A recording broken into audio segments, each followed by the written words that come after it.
Andy Hall, and you are listening to Best Advice Ever, where guests come on and talk about the best advice they ever got, professionally as well as in their personal lives. Today, we have a veteran of the Naked Diner podcast, a podcast that I co-host, Sam Slade. Sam is a comedian and a political activist. How are you doing today, Sam? What's up, Andy, man? I'm so excited to be here. I'm so excited to be on the new show. Yeah, this is great, right? And I just to let you know, Jack just had his baby, or Jack's girl just. I saw that. It's super exciting. It's a good-looking kid.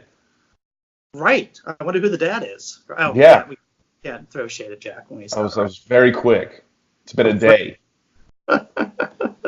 So, man, the show is about the best advice you ever got, regarding professional as well as your personal, being a better person. Which do you want to start off with? Mine get a little intertwined this year. Those lines have gotten a little bit blurred based on my last year and my last 6 months especially. But let's start with personal. All right. I think the best advice. Yeah. So who gave you the best advice? It was my grandfather, and I was a little boy, and it was my mom's dad, and he said, "Never marry a prostitute." And and anybody who knows me knows how that went. That one, I completely disregarded that one. So okay, let's unpack that a little bit. How old were you? I was about maybe 8 years old, and he was watching something on TV, and he turned to me and he said, "Sam, never marry a prostitute." And it didn't make sense to me until recently, and then somehow it was like he knew. No, Andy, I'm completely playing around. That's not what my granddad said. The best personal advice I've ever got it was from my mom. And she said, no matter what, no matter how tough things get, you just can't give up. Giving up is not an option. And that gets tough at times. And whether that's a relationship or whether that's you're dealing with depression or any kind of struggle, even if that bleeds into professional life as far as trying to find the next career move or what have you, whatever you do, you can't give up. And she has said that to me oftentimes in my life, whether it was, Little League basketball, want to quit the team when the coach became a dick or I came back from spring break a little out of shape, or whether it was getting discouraged doing stand-up or getting discouraged as an intern on a morning radio show doing crazy stunts that were getting to be a little embarrassing at times. And just not to give up. Just if you keep going in the right direction, making one move at a time, you're going to get where you want to go, or get where you're trying to go. At least that's what I'm told. I'm working on that theory still. So that would have to be the best personal advice I got as far as big picture personal advice. Well, that sounds like it's been a drum beat pretty much. Mine's been like a drummer in the back of your head. Pushing you. Oh, completely. And like I said, that was from the time I was a kid to even recently with stuff I've been dealing with in my personal life. This year, she's definitely been there for me and reminded me, you can't give up. And sometimes that's something as easy. Excuse me, too much coffee. Sometimes that's something as easy as, just, keep reaching out to whatever you're working on and keep sending your stuff out to folks and keep showing up to mics, or whether it's something a little bit more personal, like a divorce. Oh, divorce. Divorce can be a soul thing indeed. And if anybody's a fan of the Naked Diner podcast, I'm sure they're familiar with the big divorce extravaganza we had on episode 139. I think we shared stories. I think we shared stories about divorce. In my case, I think me quitting the marriage was a good thing for me. I'm a lot happier now. But by and large, I would agree with you on the basic idea that quitting is a bad idea a vast majority of the time. Well, right, and I don't think I meant that as quitting a marriage or sometimes like I mean you were one of the first people to tell me, along with many friends and many people close to me through the process of my divorces, from when they heard this story, basically were pretty adamant about the fact that I dodged a bullet. And it was the best decision for me, and for me in the long term was to be as far away from all of that situation as possible. And if it was, based on where it had got, it wasn't just all of a sudden going to get better. And I don't think that that's quitting as much as that is the opposite, as far as taking on the next challenge and moving forward and keep striving to press on and press forward and stay on that road. And I know it seems a little generic, never give up. That seems so basic. But when times have gotten really hard in my life, it's always been my mom who's got the phone call, whether I was working on the Barack Obama campaign in 2008 or if I was, got fired from the Laugh Factory in Chicago by Jamie Masada himself, the owner. It's my mom who gets the phone call, and she reminds me, you can't quit. You can't quit. Even though I'm an atheist, I do like to quote the Good Book. And there's a verse that says, "The rain falls on good and bad alike." Just because you get fired or you lose something or you get kicked in the teeth does not necessarily mean it's your fault. Right. But sometimes it does. I've definitely been fired because it was my fault. All kinds of jobs as a teenager. It's a nice feeling at this point in my life, now in my mid-30s, but looking back and thinking about how many times I was fired by my dad because there was no patronage. I used to work for his law firm in the summer, and I think almost every summer ended with me getting fired. And then I would get brought back the next summer only to be fired again. Have you given that advice to anybody else? Yeah, I try to warn everyone not to take a job working for my dad's law firm. All right. Very good, sir.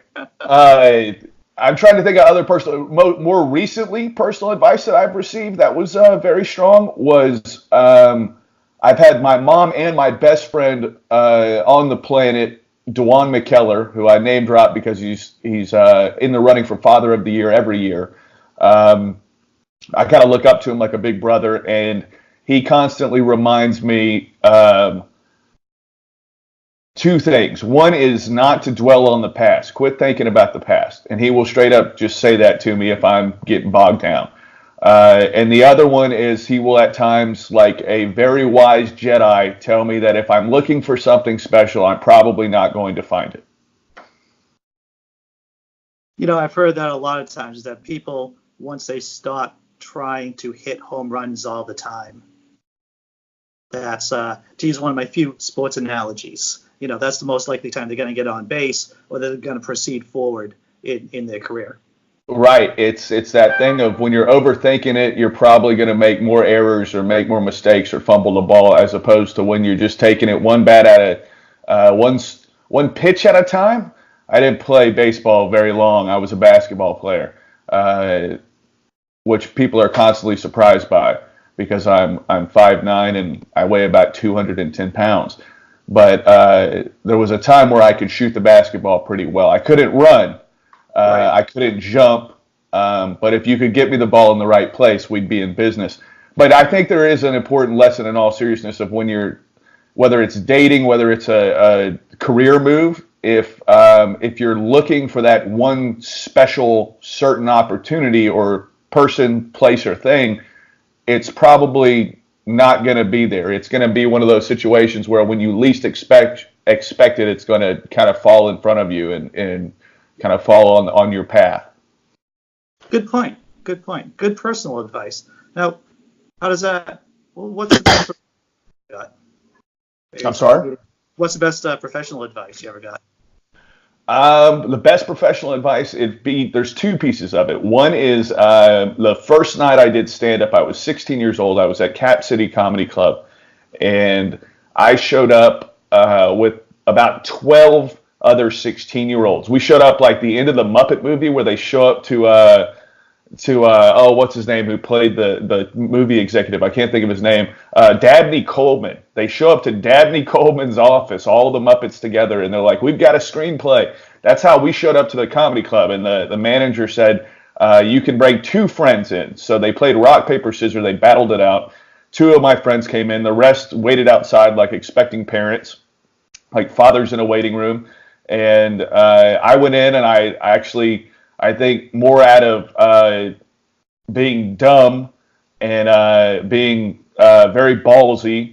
I had a great set, and it went really well for my first time on stage doing stand-up. And a guy named Jimmy Roulette, who at one point was touring with Dave Chappelle, and I don't think he's in comedy anymore, which is a shame because he's a hilarious guy. But he came up to me afterwards, and he said, "Kid, you were spitting gold up there. Don't ever stop trying to make people laugh." And that has carried me through a lot of tough times when it came to comedy. Times where you couldn't get spots, or you couldn't get put on shows for whatever reason, or you just couldn't even really think funny. I thought back to, here was a guy who was like the star of the club coming up to a 16-year-old, and he saw something that, my teachers definitely were not seeing in the classroom. Right, right. It's good to have a veteran come over and tell you that you don't suck. Right, and to stick with it. And I the older I get, the more I'm learning. It's an issue of just sticking with it and keeping going, like we were talking about, not quitting. And eventually, you're going to get wherever you're headed. But when you look back, you're going to realize that it was, as again, the fact that I apparently speak in cliches on Wednesday mornings. It's about the journey, not the destination. Sure. I said that there were 2 parts. Was that? Okay. So the other piece I received from a mentor, and I was talking to another friend of mine about this last night. I was talking to her about what, like kind of what I should say on your show today, and I ran this by her, and we were getting into this concept. And this is I was going through. My divorce was getting pretty ugly earlier this year, and I had done y'all's show. I'd done the Naked Diner. I'd been in touch with Ro Santos, our good friend, who's starting up the World of Ro again. And my mentor from a political consulting firm that I worked for a couple years, a guy named Jason Stanford, who I really looked up to. I thought he was Don Draper when I worked for him. He called me up. He had talked to his wife, and I had been in touch with his wife on a couple, trying to make some political things happen. She was working on a project. I was going to help her out. So we had been more in contact than him and I in a couple years.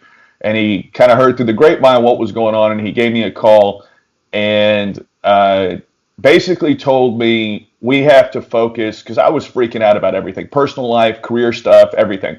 And he said, we have to focus on what we can have any bit of control over right now. That doesn't mean be a control freak. That's not trying to control everything. That's focusing on what do we have control over right now today, which is, are you eating right? Are you sleeping right? Are you getting exercise? Are you taking care of your body so that your mind can work right? Are you putting out what you can put out every day, whether it's comedy stuff or whether it's, hustling for the next political gig. But think about and focus on the stuff that you do have control over, as opposed to getting bogged down and getting overwhelmed or consumed with things that you have no control over whatsoever.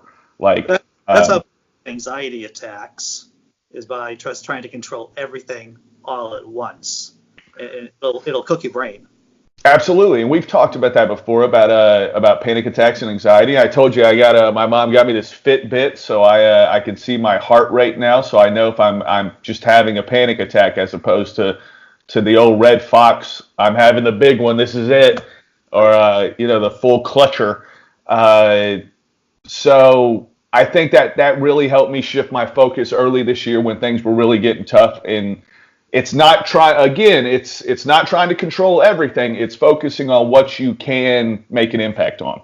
Right, because you can't control other people. You can't control what they are doing, but you can control how you respond to them and and who you are in the world.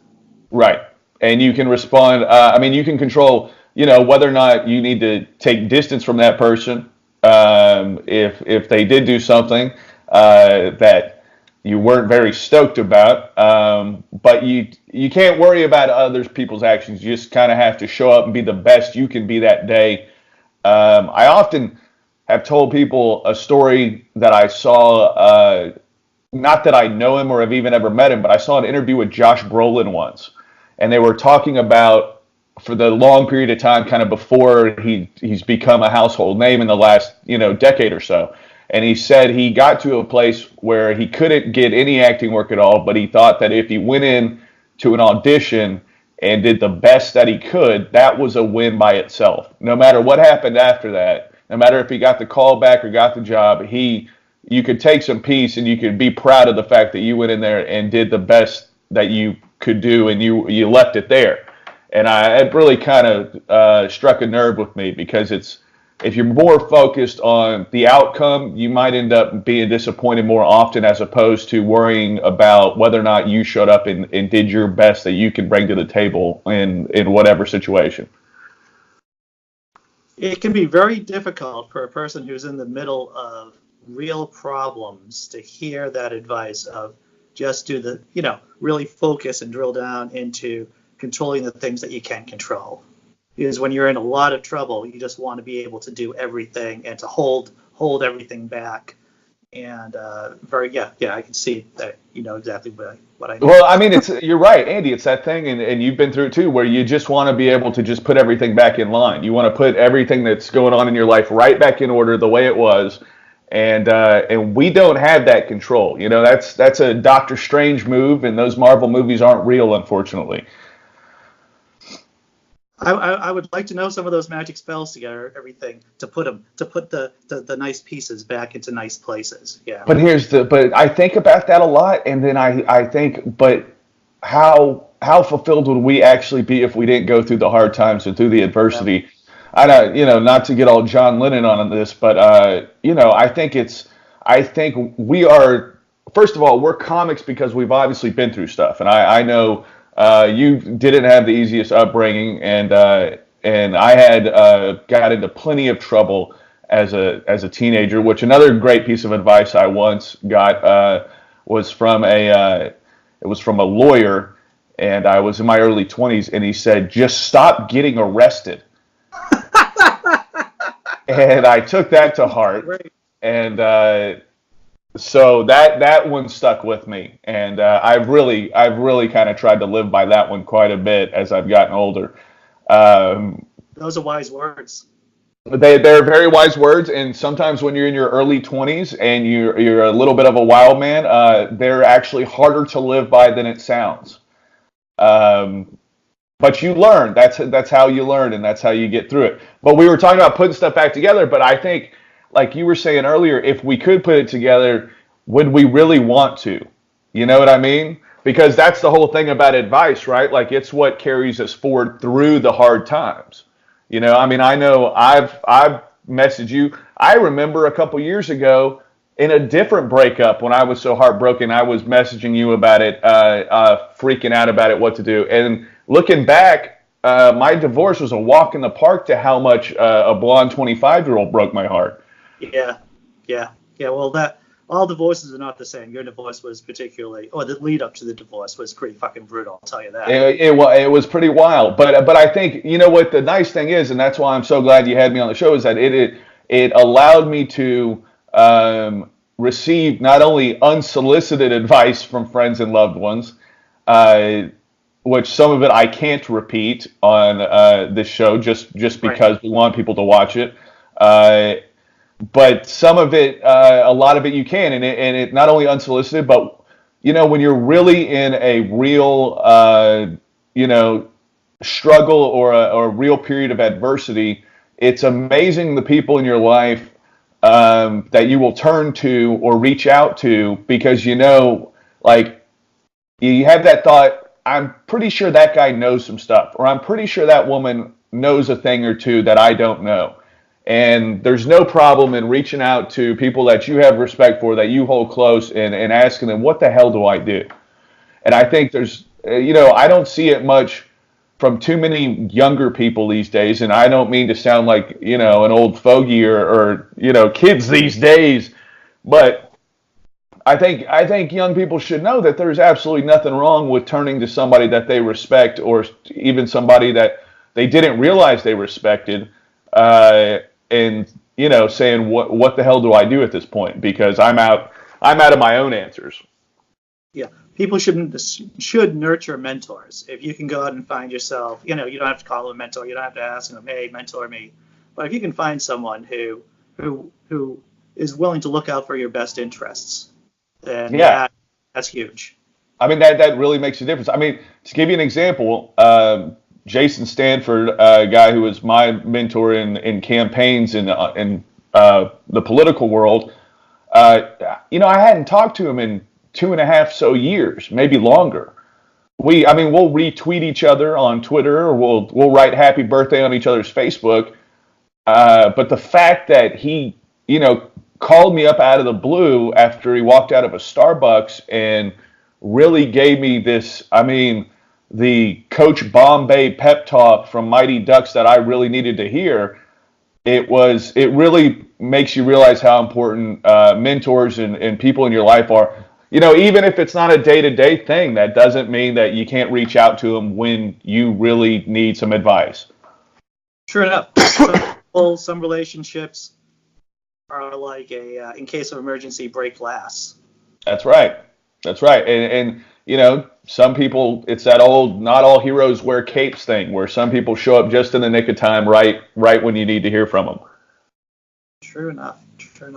Well, Sam, I think we covered a lot of bases here in a very short period of time. We were all over the place a little bit. I didn't know how jokey to be, because I know we want to leave folks with something that they can actually take away from this and get something out of, as opposed to, kind of what I bring to the Naked Diner, where it's quite a bit more silly.